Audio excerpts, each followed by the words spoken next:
अस्सलाम वालेकुम, मैं मोहम्मद करनैन और अपने यूट्यूब चैनल नो साइड के साथ आज सुप्रीम कोर्ट ऑफ पाकिस्तान में एक बहुत ही अहम केस की वहां पर समाअत हुई। और ये इतना अहम केस था, इसके ऊपर हमारा जो मेन स्ट्रीम मीडिया है उसने बिल्कुल ही कोई बात नहीं की, क्योंकि इस केस का ताल्लुक जो है वो इमरान खान साहब और पाकिस्तान तहरीक इंसाफ और 9 मई के हवाले से है।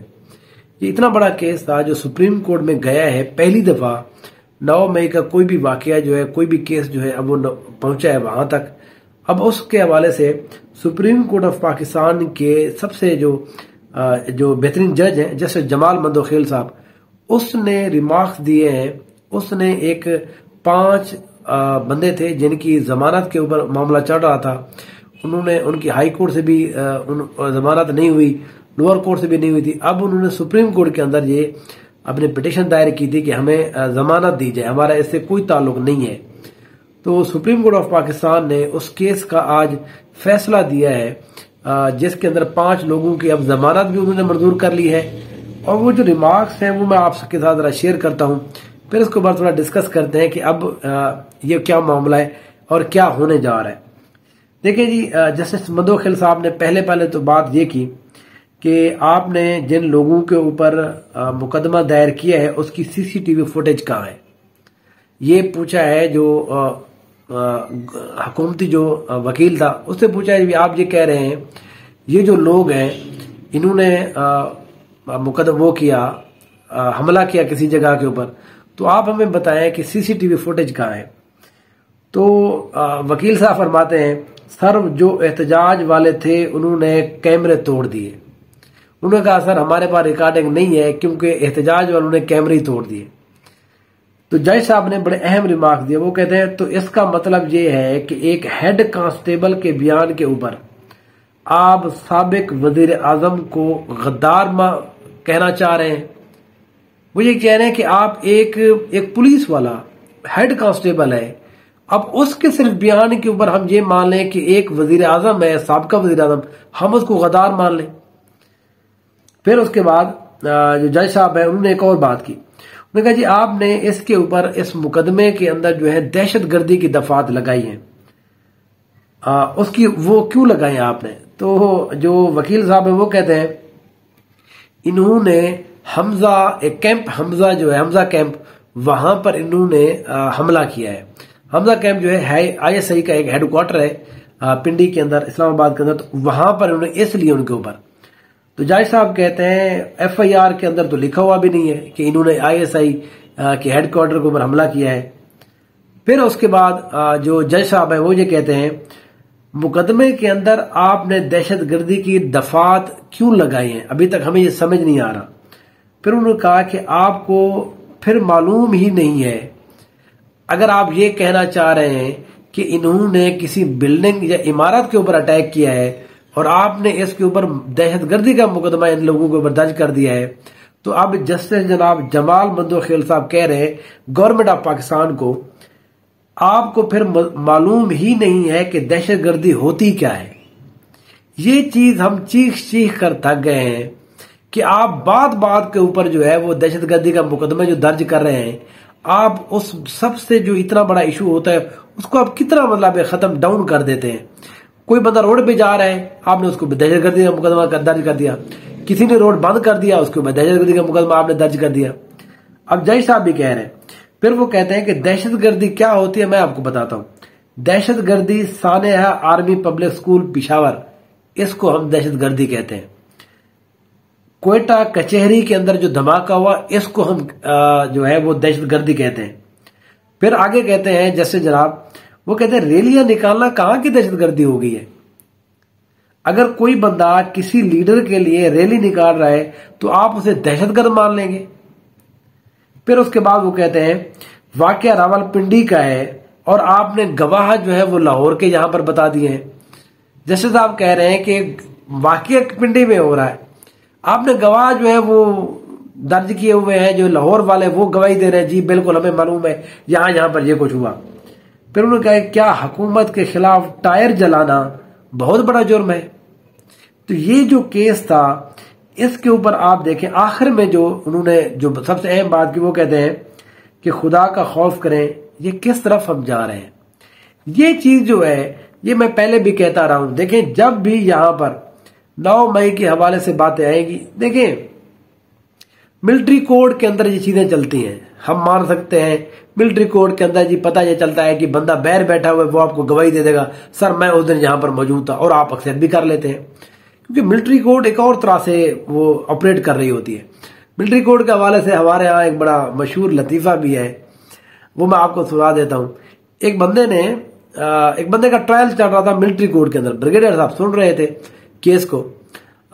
वो बंदा कहता है जी, वो जो उसका वकील है मुलजिम का, वो बार बार दलीलें दे रहा है, सर ये नहीं है, ये बंदा इसमें इन्वॉल्व नहीं है, ये है वो है। तो फिर ब्रिगेडियर साहब जो है, वो जज साहब जो उस वक्त बने होते हैं, वो कहते हैं जनाब आप जल्दी अपने दलाइल मुकम्मल करें, हमने इसको फांसी भी देनी है। मतलब ये है कि उन्होंने पहले से ये तय किया हुआ था इसको हमने फांसी देनी है। तो मिलिट्री कोर्ट ऐसे ऑपरेट कर रही होती है, लेकिन जो सुप्रीम कोर्ट है, हाई कोर्ट है, वो इस तरह से बिहेव करती है। भाई आपकी सीसीटीवी फुटेज कहाँ है, ये तो सबसे अहम इशू है। भाई एक बंदे ने अटैक, अगर आपके पास कोई नहीं है, मैं कहता हूं अगर उन्होंने आईएसए के ऊपर अटैक कर भी दिया है, शुहदा की बरुमदी कर भी दी है, अगर सबूत नहीं, आप उसका कुछ भी नहीं कर सकते। आप अगर किसी चीज के ऊपर बजिद है कि नहीं जी हमने बस इनको सजा देनी है, तो वो तो और बात है। वरना कानूनी हिसाब से, पहले भी मैं कहता रहा हूं, मैं अब भी कह रहा हूं कि ये जो मामला है, ये 9 मई वाले ये जो वाकयात है, ये ठहर ही नहीं सकते। इसकी कोई कानूनी हैसियत है ही नहीं कि आपने इसको इधर से पकड़ लिया, इसको इधर से पकड़ लिया, फलां को जेल में डाल दिया, फलां को डंडे मारे, थप्पड़ मारे, किसी के घर पे चले गए, किसी की बहन को उठा लिया, किसी की मां को उठा लिया, किसी की बेटे को उठा लिया, हमारे जैसे लोगों के बच्चों को उठाने की धमकियां दे दी। तो ये देखें, इसको आप डरा तो सकते हैं, कानूनी तौर के ऊपर आप इनको साबित नहीं कर सकते, क्योंकि अब ये मामलात जो है वो अब कानूनी हैसियत तक चले गए। पहले तो डरा धमका वाली बात थी, अब ज़ाहिर चीजें कानूनी हैसियत से आपने कानूनी हवाले से साबित करनी है, और वो कहीं पर भी साबित नहीं कर सकेंगे आप।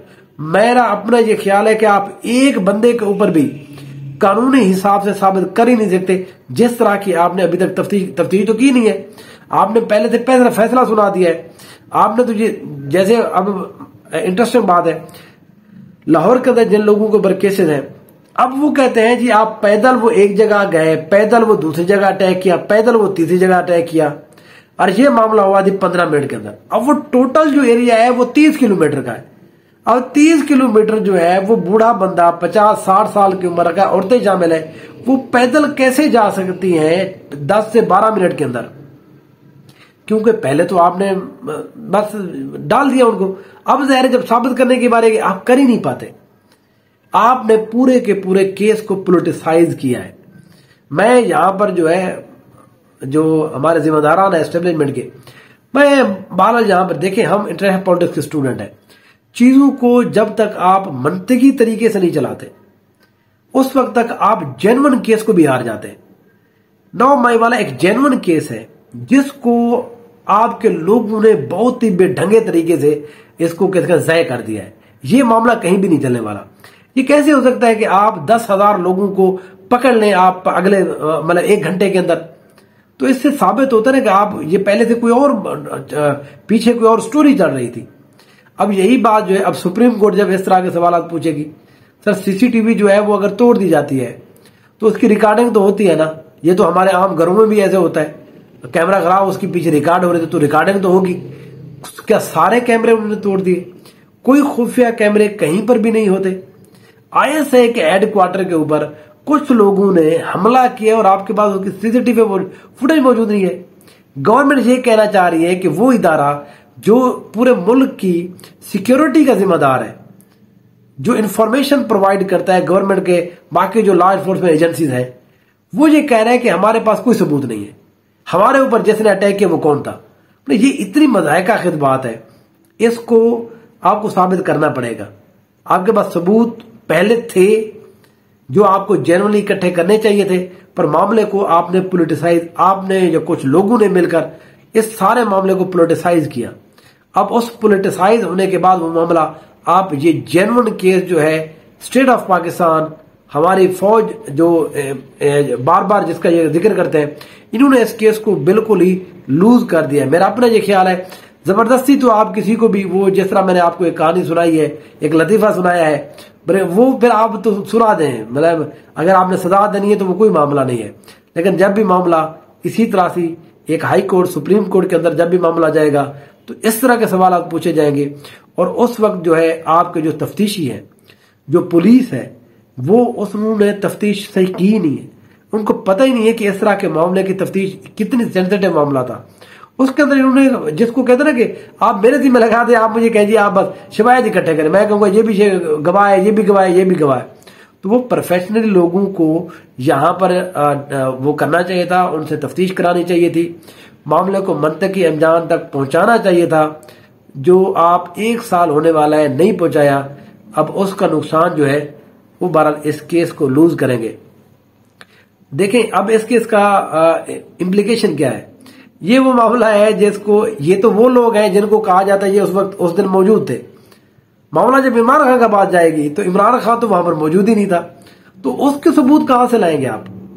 ये नहीं हो सकता आप कहेंगे जी, एक एमपी कहे जी हाँ जी मैं उस मीटिंग में मौजूद था जब इमरान खान ने कहा जी फलां भी जगह अटैक करना है, फलां भी जगह। अब उसके सबूत कहां पर है, वो तो उसके पास भी नहीं है। ज़ाहिर है अगर आपके पास नहीं है तो उनके पास भी नहीं होंगे। तो इमरान खान की तो आप भूल ही जाए, मेरा अपना ये ख्याल है।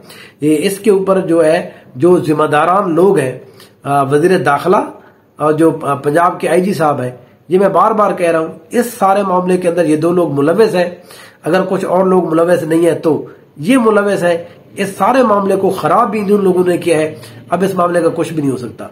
सुप्रीम कोर्ट ने आज इस मामले को उड़ा के रख दिया है। अब बहुत सारे लोग जो है वो सुप्रीम कोर्ट जाएंगे और इसी केस की बुनियाद को, इसी केस को बुनियाद बनाकर कोई भी बंदा अब जेल में ज्यादा दिन ठहरेगा नहीं। इंशाल्लाह फिर बात होगी। देखते रहिए no side. Thank you so much.